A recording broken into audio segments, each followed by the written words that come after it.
네, 오늘은 창세기 강의 30번째 시간으로 온 땅의 언어가 하나요, 말이 하나였더라는 제목으로 말씀을 나누겠습니다. 말과 언어는 하나님으로 말미암아 사람에게 주어진 것으로서 사람들 사이에 서로의 의사 전달을 원활하게 해줄 뿐만 아니라 또 하나님과의 교제에도 필요하기 때문에 하나님이 사람에게 주신 그런 기능이라고 볼 수가 있습니다. 의사소통은 같은 말, 같은 언어를 쓰는 사람일수록 원활하게 할 수 있습니다. 또한 같은 언어라 할지라도 사투리를 쓰는 사람들과 함께 대화를 하면 또 못 알아듣는 경우가 있지 않습니까? 예. 근데 언어가 다르면 사투리보다도 더 소통하기가 어렵죠. 근데 사람은 유독 이렇게 언어를 배우는데 태어나서 굉장히 많은 시간을 이렇게 소비합니다. 다른 짐승의 새끼들은 대부분 작고 연약하게 태어납니다. 그러나 이들은 금방 걷거나 뛰거나 사냥을 해서 부모로부터 독립을 하지 않습니까? 근데 사람은 그렇지 않습니다. 거의 한 20년 동안의 부모의 어떤 그 보호를 받고 교육을 한 다음에 성인으로서 사회 생활을 하지 않습니까? 고양이과 동물들을 보면 한 2년에서 3년 되면 부모로부터 독립을 하더라고요.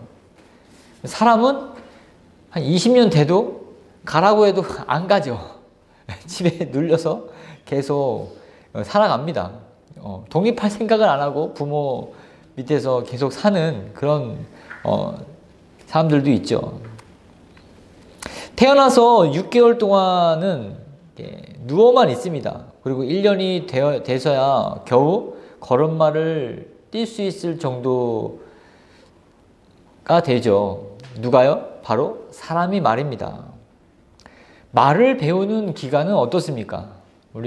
저도 말을 되게 늦게 했다고 합니다. 저희 아이들 중에서 또 한 친구가 말을 굉장히 늦게 하지 않았습니까?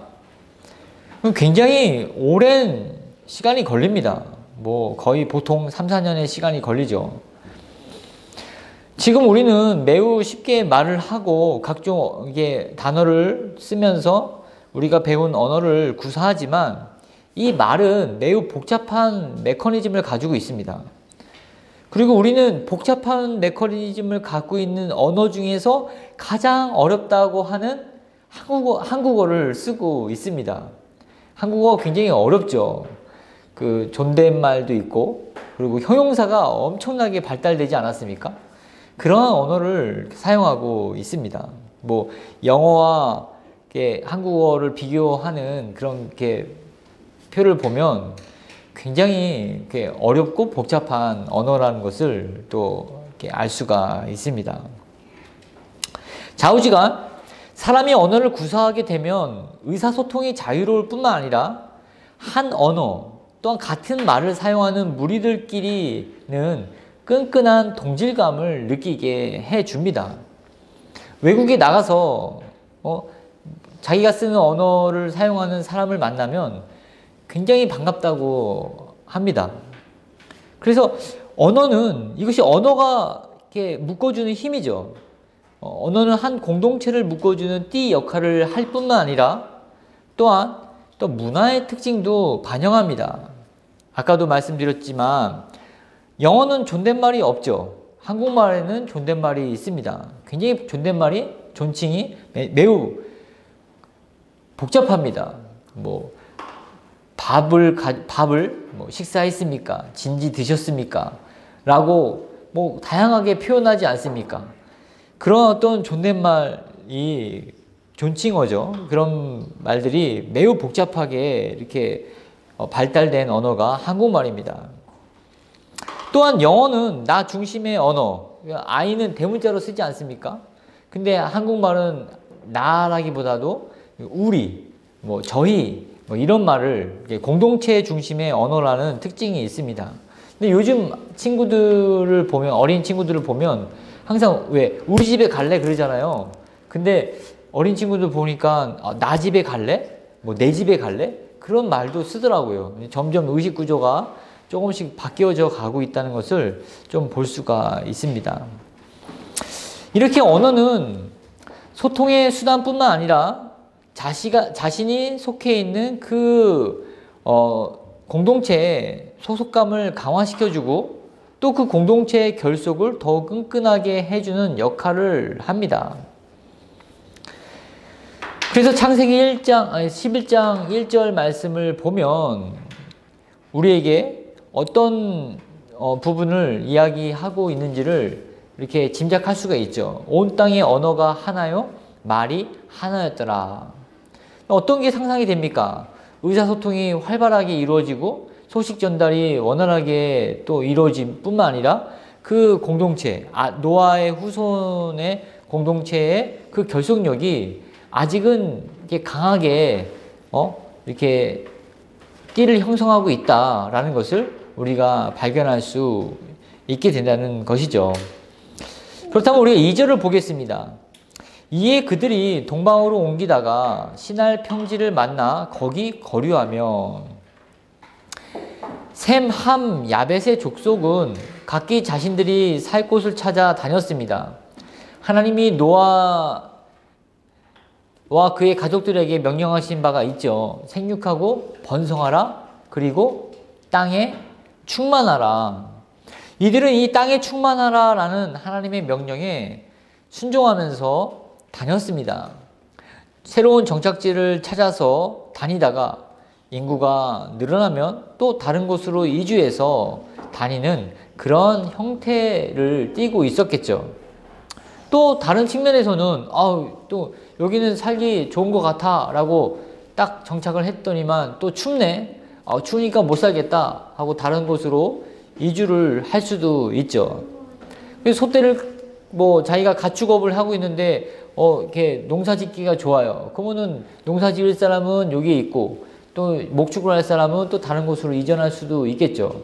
자신의 업에 맞게 또 땅을 다니면서 정착할 곳을 찾았을 수도 있습니다. 여하튼 어떠한 목적을 가지고 있든지 간에 사람들은 땅에 충만하라라는 하나님의 명령에 순종하면서 살았다는 것입니다. 밟는 땅마다 원주민이 없었기 때문에 전쟁에 대한 부담감도 없지 않았겠습니까? 또 어디를 가도 사람이 있고 부족이나 나라가 이미 있었다면 새로운 어떤 이렇게 개척지를 가더라도 전쟁은 불가피했을 것이지만 지금 살고 있는 이 땅이 좁아서 떠나간다면 어디든지 밟는 땅은 바로 내 땅이 된다는 것이죠. 우리가 지금은 그런 영화를 잘 보지 않죠. 저 어렸을 때는 그 서부 개척 시대를 그린 그런 영화들을 많이 했습니다. 그러면 꼭 그 어떤 인디안들하고 싸우는 그런 이렇게 모습들을 많이 그리죠. 원주민이 있기 때문에 그들을 이렇게 땅을 차지하려면 그들과의 전쟁을 피할 수가 없다는 것이죠. 하지만 이때는 그럴 필요가 없었습니다. 정착해 있는 원주민이 없었고 모두가 다 내가 밟는 땅 모두가 다 자기 땅이니까 깃발만 꽂으면 내 땅이 되는 겁니다. 그러니까 하나님의 명령에 순종하기에 얼마나 좋은 환경에 놓여 있었겠습니까? 2절을 보면 이들이 가는 곳은 동방이었습니다. 동방은 어떤 동서남북의 방향성을 가리키는 말이기도 하겠지만 말씀이 가리키는 방향성이기도 합니다. 다시 말씀드리는 거지만 땅에 충만하라라는 말씀을 기억하면서 이들은 내가 지금 이주하는 것에 대한 합당한 명분을 말씀으로부터 받고 있다라는 것이죠. 이 말씀 아래, 땅에 충만하라라는 이 말씀 아래 모든 족속들이 한 마음이 되어서 움직였다는 것입니다. 우리가 지금 이제 다 흩어지게 되지 않았습니까? 그러면 예를 들어서 생각해 봅시다. 아무개는 어디로 서쪽으로 간대.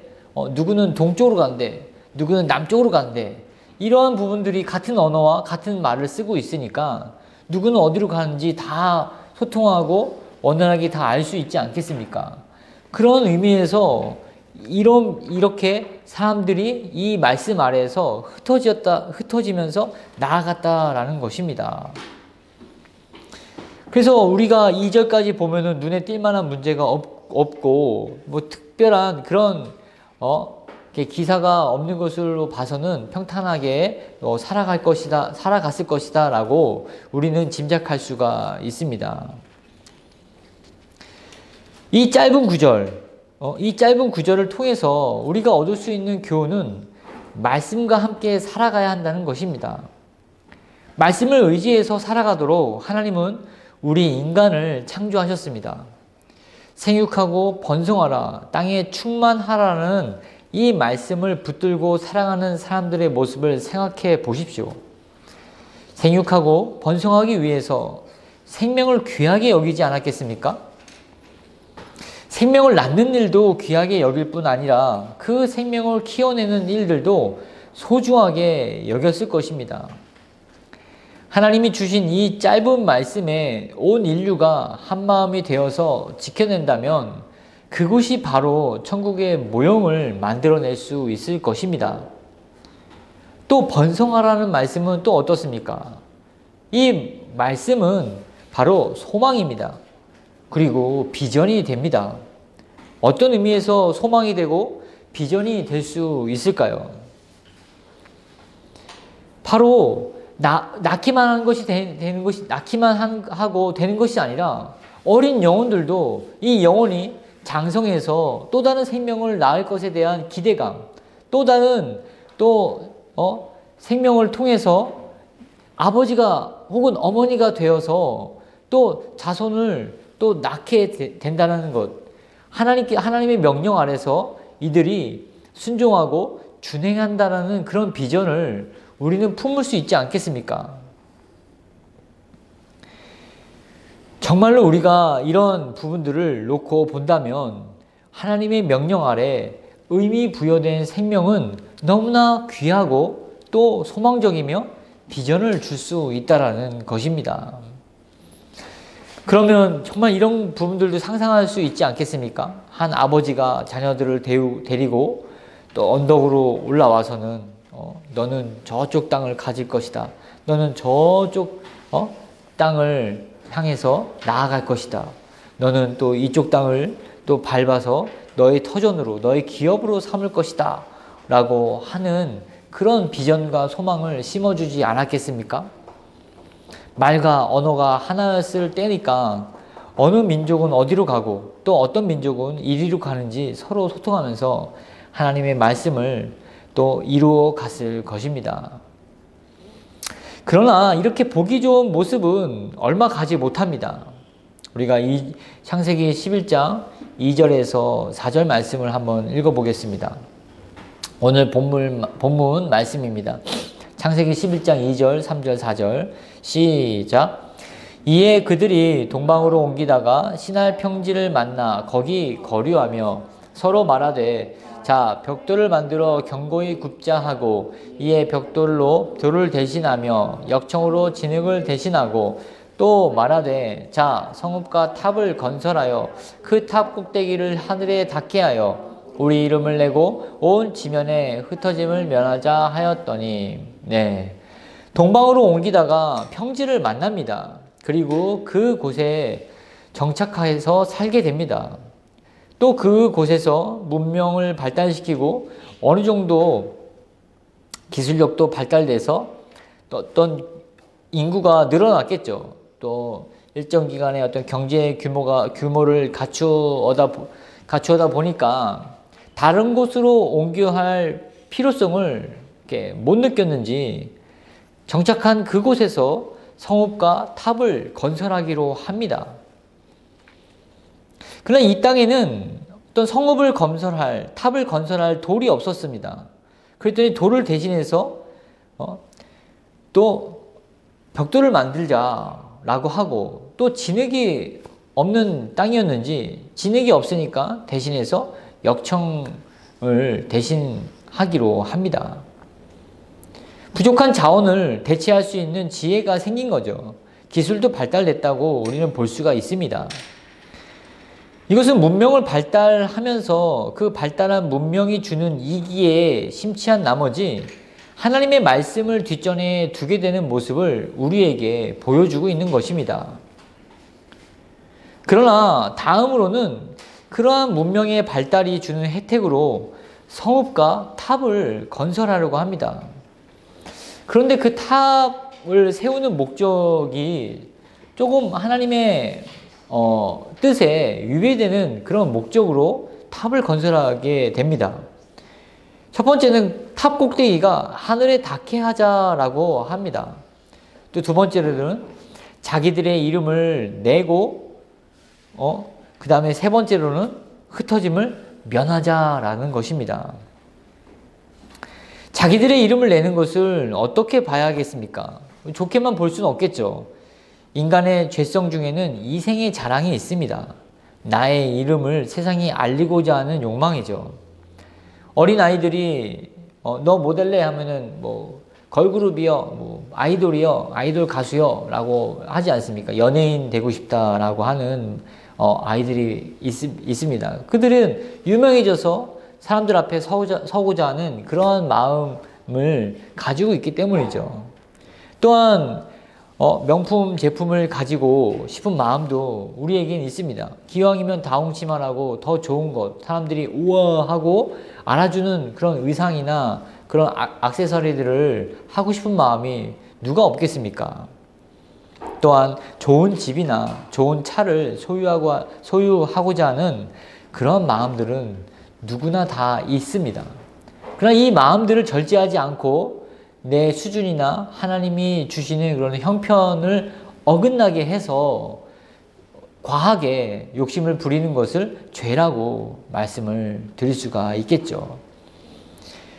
이들이 마치 하나님의 이름을 명예롭게 하는 것을 뒷전에 두고 자기들의 이름을 내는 것을 먼저 우선순위로 삼아서 그 성읍, 그 탑 모든 건설을 자기들의 이름을 기념하는 것으로 목적을 세웠다는 것입니다.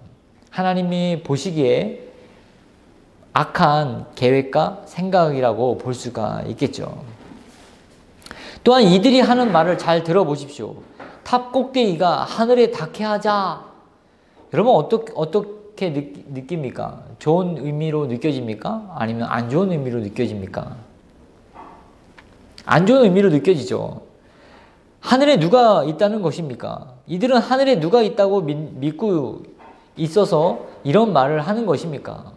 하늘에 하나님이 계시기 때문에 하나님과 같아져야겠다. 하나님도 우리를 우습게 보지 않고 하나님 마음대로 우리를 좌지우지 못하게 해야겠다. 하나님에게 우리의 힘을 과시해보자 라고 하는 이 마음에서, 자기중심적인 마음에서 우러나온 것입니다. 지금 세계에서 가장 높은 빌딩이 부르즈 할리파라고 합니다. 버즈 두바이라고 하죠. 근데 이게 이제 바뀌면서 부르즈 할리파라고 공식 명칭이라고 되어 있습니다. 높이가 얼마인지 아십니까? 828m입니다. 828m. 800m 하면 여러분 딱 어떤 산이 생각나십니까? 북한산이에요. 북한산. 북한산이 제가 알기로는 863m인데 북한산보다 조금 한 30m 좀 낮은 높이가 빌딩 사람이 지은 거죠. 그것도 우리나라 삼성에서 지었다고 합니다. 근데 이때 기술력으로 뭐 이만큼의 높이의 빌딩을 지었겠습니까? 택도 없었겠죠. 그러니까 이들은 뭡니까? 자신한테 갇힌 겁니다. 고작 뭐 높아봐야 뭐 몇십 미터 혹은 몇백 미터도 안 되는 그러한 기술력으로 하나님께 도전을 한 겁니다. 마치 토끼가 열심히 이렇게 뭐 당수를 연습해갖고 사자한테 한번 붙자 뭐 이런 경우이지 않겠습니까? 우리는 이런 모습을 보면서 우습지만 이것이 우리가 갖고 있는 모습이 아닐까라고 생각해 볼 수 있겠습니다. 왜? 죄는요, 우리의 눈을 가립니다. 첫 번째로 창피와 부끄러움을 모르게 만듭니다. 왜 이렇게 죄의 영에, 사탄의 영에 씌움받은 그런 사람들을 보십시오. 뻔뻔하지 않습니까? 그리고 굉장히 기고만장합니다. 세상에 누구밖에 없습니까? 바로 자기밖에 없습니다.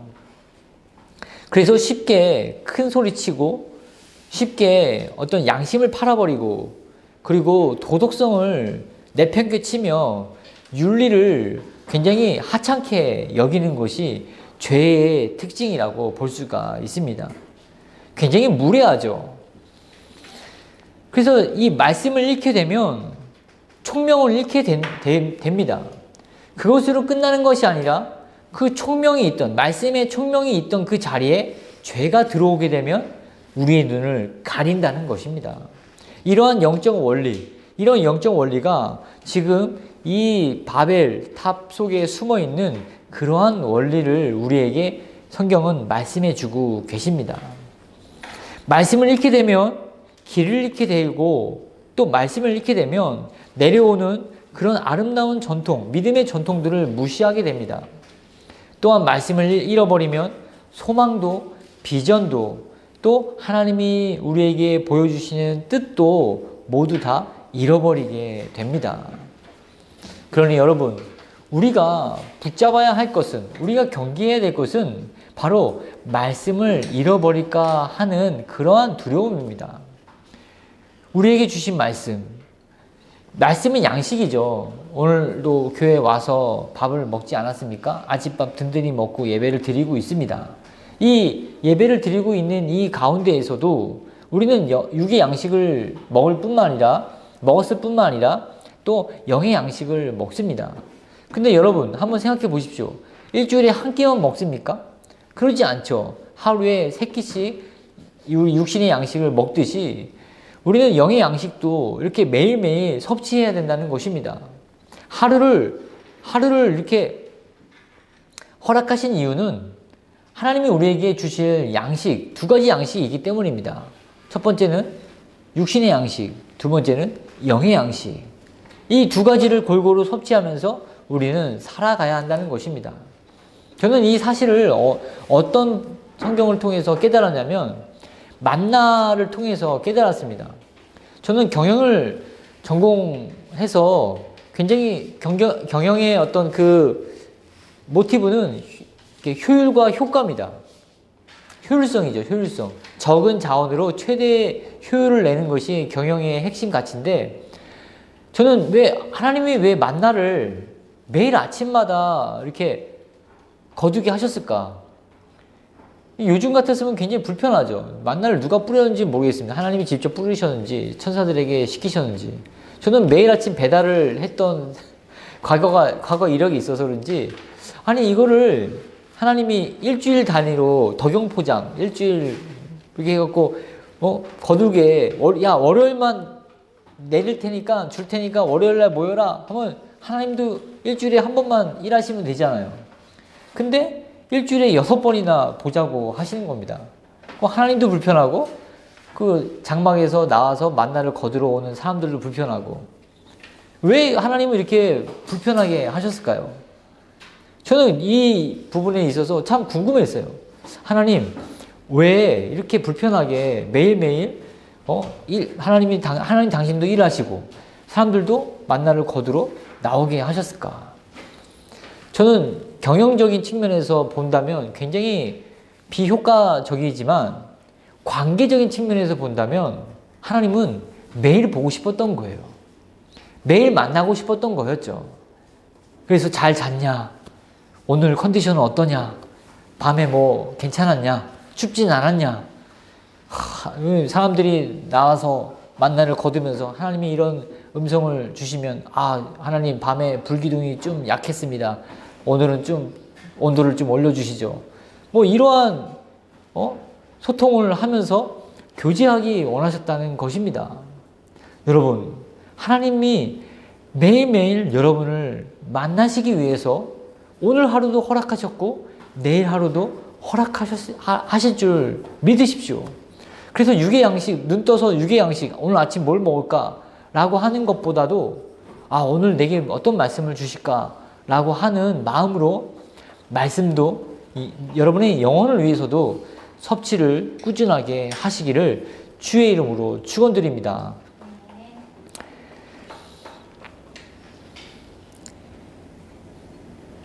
마지막으로 탑을 쌓는 목적은 흩어짐을 멸하자라는 것이었습니다. 이렇게 말한 이 바벨탑의 그 건축자들은 하나만 알고 하나는 몰랐습니다. 여러분, 이들이 왜 흩어짐을 멸하자라고 하는 목적으로 바벨탑을 쌓았을까요? 한번 생각해 보십시오. 네?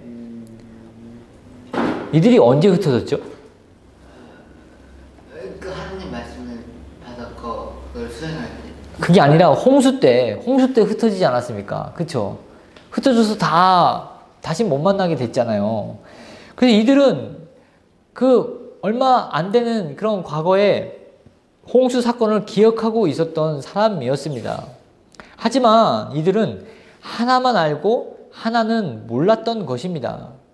무엇을 알고 무엇을 몰랐을까요? 홍수는 알고 있었지만 하나님의 그 언약의 무지개는 기억하지 못하고 있었던 것이죠.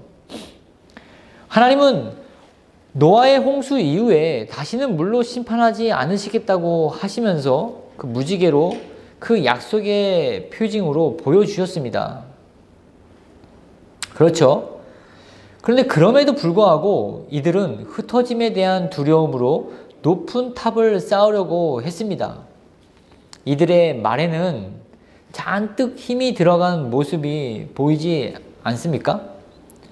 하나님께 도전하고 버티려고 자기 몸에 힘을 주면서 더 이상 당신이 가라고 하는 대로 또한 하라고 하는 대로 우리는 따르지 못하겠습니다. 지금까지는 우리가 당신 중심으로 살았지만 더 이상 그렇게 살지 않고 이제는 나 중심, 내가 세운 이 탑을 숭배하면서 이 탑 중심으로 살겠습니다 라고 선언하는 것입니다. 여러분, 모이고 흩어지는 것은 누가 정하시는 것입니까? 하나님이 정하시는 것이죠. 야, 방주로 모여라. 그래서 모입니다. 또 홍수가 끝나자 이제 흩어져라 라고 하나님이 모이기도 하시고 흩어지기도 하시는 것입니다. 그 때와 그 시기는 누구만이 결정할 수 있다고요? 바로 하나님만이 결정하실 수 있는 것입니다. 우리는 그때를 알지 못합니다. 알지 못할 뿐만 아니라 정할 수도 없습니다. 저는 이 말씀을 묵상하면서 이제 교회를 시작하는 이 시점에서 이 부분을 잊지 않아야겠다라는 생각이 들었습니다. 왜냐하면 어떤 저의 이게 기도의 방향이 자꾸 이게 숫자, 하나님 올해는 몇 명이 되었으면 좋겠습니다. 하나님 이 공간이 또 더 채워졌으면 좋겠습니다. 자꾸 이런 쪽으로 이렇게 기울어지더라고요. 나쁜 생각은 아니죠. 근데 더 기도하면 기도할수록 이곳이 가득 채워져서 또 더 넓은 곳으로 이전했으면 좋겠습니다. 그렇게 기도가 발전되는 모습을 보게 됩니다. 근데 저는 이 본문을 보면서 내가 참으로 어떤 내가 육신으로 굉장히 기도를 하고 있구나. 이러한 어떤 기도의 어떤 그 방향이 제 힘과 제 의지가 많이 들어간 그런 생각에서 나온 기도이구나라는 것을 말씀을 비추어서 이렇게 또 보게 해주셨습니다. 제가 방금 말씀드렸듯이 모이게도 하시고 흩어지게도 하시는 분은 바로 하나님이시기 때문입니다. 하나님의 뜻대로 쓰임받는 교회가 되게 해달라고 한다면 모일 수도 있고 흩어질 수도 있지 않습니까? 그것은 담임 목사가 정하는 것이 아니라 오직 누구만? 하나님이 정하시는 것이기 때문입니다. 그래서 저는 기도의 방향을 모일 때도 또 흩어질 때도 잘 구분하는 지혜를 주십시오. 모이기도 하시고 흩어지기도 하시는 하나님이 이 교회에 함께 계셔 주시옵소서.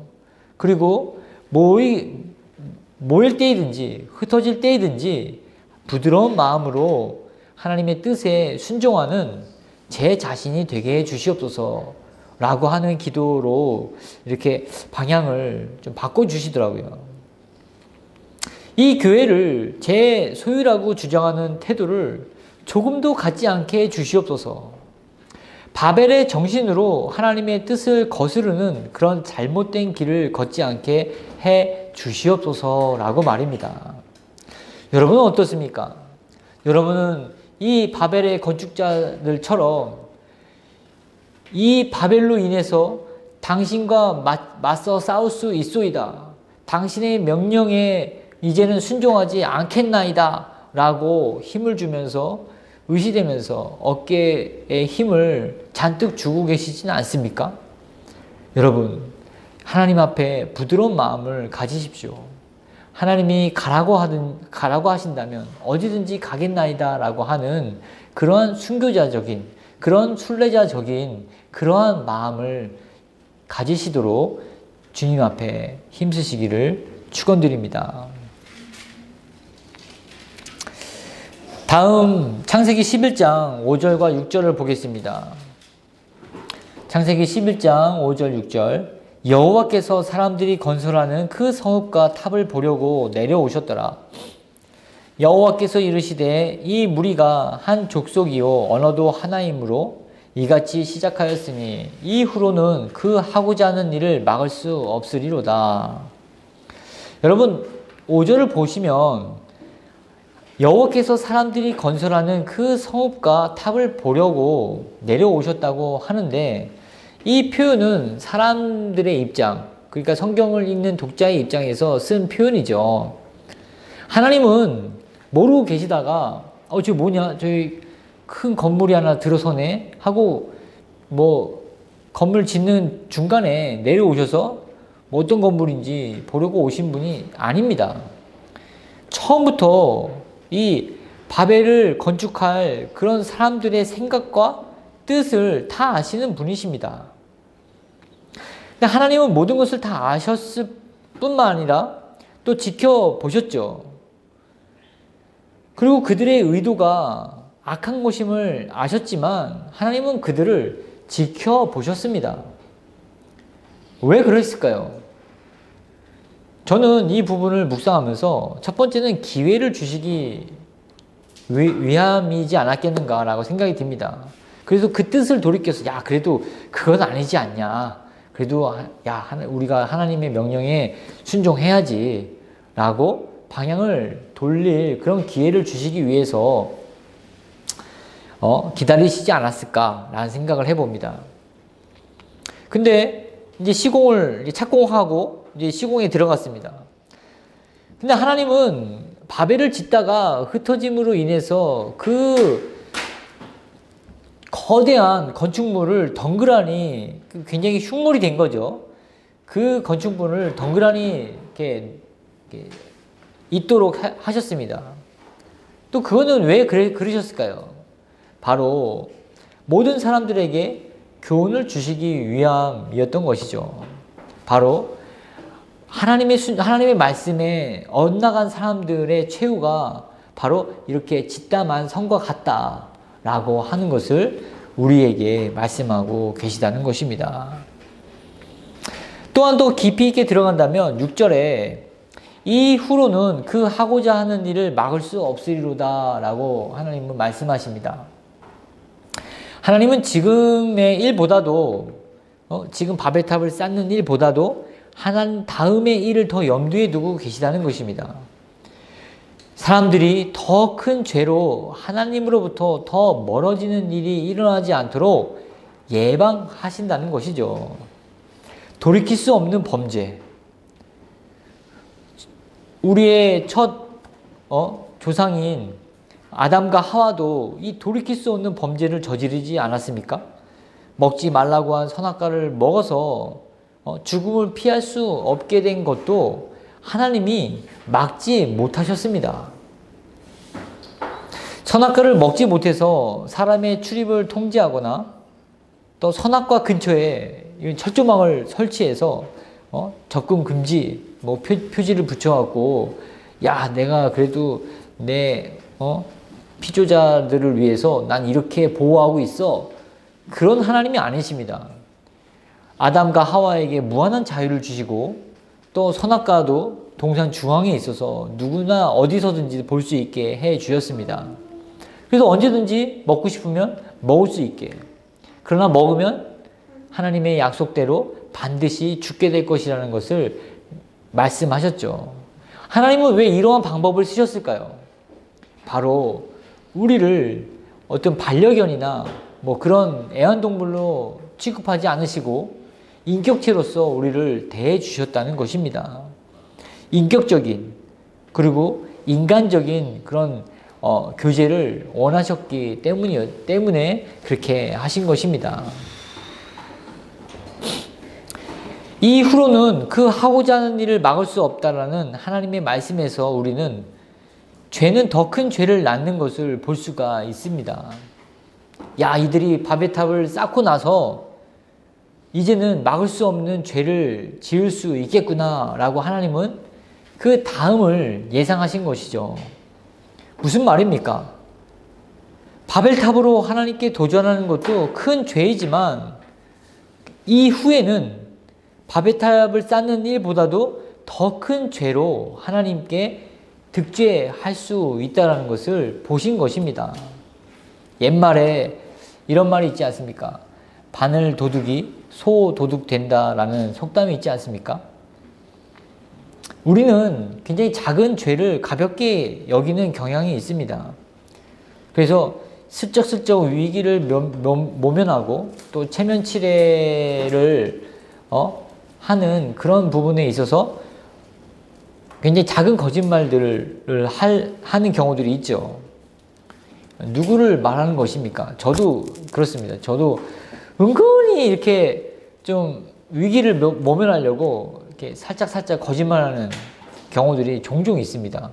빈도수는 많진 않지만 엊그저께도 이렇게 핸드폰 보험 이렇게 통화하는데 핸드폰이 어떻게 파손됐냐고 물어보더라고요. 이거 집에서 이렇게 던지다가 이렇게 깨졌습니다. 던진 건 맞죠. 근데 누구한테 던진 건 아닌데 그렇게 슬쩍 넘어가는 그런 저의 모습을 보면서 제가 여기서 통화를 했는데 이렇게 딱 나왔는데 이렇게 큰아들이 공부하고 있더라고요. 굉장히 보기가 굉장히 좀 민망했습니다. 적당하게 둘러대는 것도 옳지 못한 일입니다. 어떤 면에서는 체면치레하는 것도 죄이고 자꾸 무화과 나뭇잎으로 자신을 가리려는 그런 아담의 후손티를 내는 경향이 있죠. 그러나 진정으로 그리스도인으로 거듭난 성도는 자꾸 그 무화과 나뭇잎, 바시락거리는 무화과 나뭇잎으로 자신의 어떤 수치를 가리려고 하지 않고 곧장 십자가의 보혈로 자신의 죄를 씻어냅니다. 무화과 나뭇잎을 찾을 게 아니라 우리는 그리스도의 보혈을 찾아야 됩니다. 임시방편의 방법을 찾은다 하더라도 더 큰 죄를 낳을 뿐입니다. 그러나 그리스도의 보혈을 찾으면 정말로 흰눈같이 또 백합화같이 깨끗하게 또 사함 받을 수 있다는 것을 여러분들이 확신하시기를 바라겠습니다. 그래서 첫 번째, 자신의 죄성을 가리려고 할 때 그리스도의 보혈만을 의지하십시오. 십자가 뒤에 항상 숨기를 바라십시오. 내 죄를 사해 주실 유일한 수단이자 방법이 그리스도의 보혈임을 기억하시기를 주의 이름으로 축원드립니다. 자, 이제는 마지막으로 오늘 본문 창세기 11장 7절에서 9절입니다. 우리 7, 8, 9절 같이 한번 읽겠습니다. 한번 찾으셨습니까? 7, 8, 9 시작. 자, 우리가 내려가서 거기서 그들의 언어를 혼잡하게 하여 그들이 서로 알아듣지 못하게 하자 하시고, 여호와께서 거기서 그들을 온 지면에 흩으셨으므로 그들이 그 도시를 건설하기를 그쳤더라. 그러므로 그 이름을 바벨이라 하니 이는 여호와께서 거기서 온 땅의 언어를 혼잡하게 하셨음이니라. 여호와께서 거기서 그들을 온 지면에 흩으셨더라. 하나님은 바벨의 건축자들에게 자신의 긍휼과 인자하심을 나타내십니다. 언어를 혼잡케 하심으로 이들의 거주지만 옮기는 것으로 바벨 사건을 마무리하십니다. 토네이도나 허리케인 같은 강풍을 일으켜서 이들의 건축물을 쓸어버리지 않으셨습니다. 번개를 쳐서 일하는 사람들에게 그런 벼락을 맞게 하는 방법을 쓰지 않으셨습니다. 무지한 사람들, 하나님을 알지 못해서 하나님께 감히 도전한 그 무지를 긍휼히 여기셨다는 것입니다. 불쌍히 여기셨다는 것입니다. 이들이 받은 심판은 고작 수고롭게 탑을 쌓는 늘 하나님이 막으시면 모두가 허사로구나 라고 하는 허망한 마음, 그 마음이 심판의 결과입니다. 우리는 여기서 어떤 교훈을 얻을 수 있겠습니까? 시편 127편 1절에 여호와께서 집을 세우지 아니하시면 세우는 자의 수고가 헛되며 여호와께서 성을 지키지 아니하시면 파수꾼의 깨어있음이 헛되도다. 우리가 여기서 받아야 할 교훈은 다음과 같습니다. 우리가 기념해야 할 유일한 것은 바벨과 같은 거대한 인간의 유품이 아니라 오직 예수 그리스도이어야 한다는 것입니다. 오직 예수 그리스도의 십자가만이 우리가 기념해야 할 유일한 유산이라는 것입니다. 오직 예수님은 나를 기념하라고 하셨습니다. 제자들과 마지막 저녁 만찬을 나누실 때 떡과 포도주를 나눠주시면서 예수 그리스도의 살과 피를 기념하라고 말씀하셨죠. 다른 어떤 조형물이나 형상이나 기념될 만한 것들을 만들라고 명령하신 적이 없으십니다. 그래서 예수님은 그런 의도인지는 모르겠지만 예수님이 어떤 친필로 쓴 저작이나 이런 것들 편지 한 조각 남겨놓지 않으셨습니다. 또한 성도들의 모임의 중심도 바벨과 같은 기념될 만한 곳이 아니라는 것입니다. 흩어짐을 면하자고 바벨을 쌓지 않았습니까? 하지만 성도들의 모임 중심도 바벨과 같은 그런 기념될 만한 곳이 아니라 예수 그리스도의 피값으로 세워진 교회라는 것입니다. 교회가 바로 성도들의 모임의 중심이 되어야 된다는 것입니다. 지금은 너무나 만연해 있는 현상입니다. 교회가 세상을 따라가는 경향이 매우 짙죠. 그래서 교회가 카페도 하고 어린이집, 유치원, 도서관, 방과후 교실, 문화교실 등을 합니다. 사람들을 모이도록 하는 그런 일환으로 교회가 굉장히 많은 애를 쓰는 모습을 우리에게 보여주고 있습니다. 그러나 교회는 이러한 부차적인 어떤 서비스를 제공하는 기관이 아닙니다. 교회는 신적 기관입니다. 그래서 어떤 이렇게 서비스를 제공하거나 타거 사업을 해서 사람들의 삶의 편의를 우선으로 제공하는 곳이 아니라는 것입니다. 그러면 교회는 어떤 곳입니까? 교회는 복음을 선포하고 진리를 수호하며 성도된 그리스도인들의 예배의 처소를 제공하고 또 그 성도들의 교제를 돕는데 그 존재의 목적이 있다는 것입니다. 그렇기 때문에 교회 자체가 모임의 중심이 될 수가 없습니다. 목적을 달리해서 모이려면 다른 장소를 찾아가십시오. 얼마든지 모일 곳은 많지 않습니까? 교회의 일원이 된 성도들이 이런 점을 잘 이해하고 숙지하여야 합니다. 그래야 교회 중심으로 이 성도들의 모임과 예배와 교제가 이루어져야 하는지를 바르게 알아야 되지 않습니까? 그러한 어떤 개념을 바르게 가져야 하지만 이 교회를 바벨탑으로 여기지 않고 교회를 참된 예배의 처소로 여길 수 있다라는 것입니다. 이러한 하나님의 뜻을 잘 이해하셔서 참된 교회를 세워 나가시는 은혜와 진리교회 모든 성도들 되시기를 주의 이름으로 축원드립니다.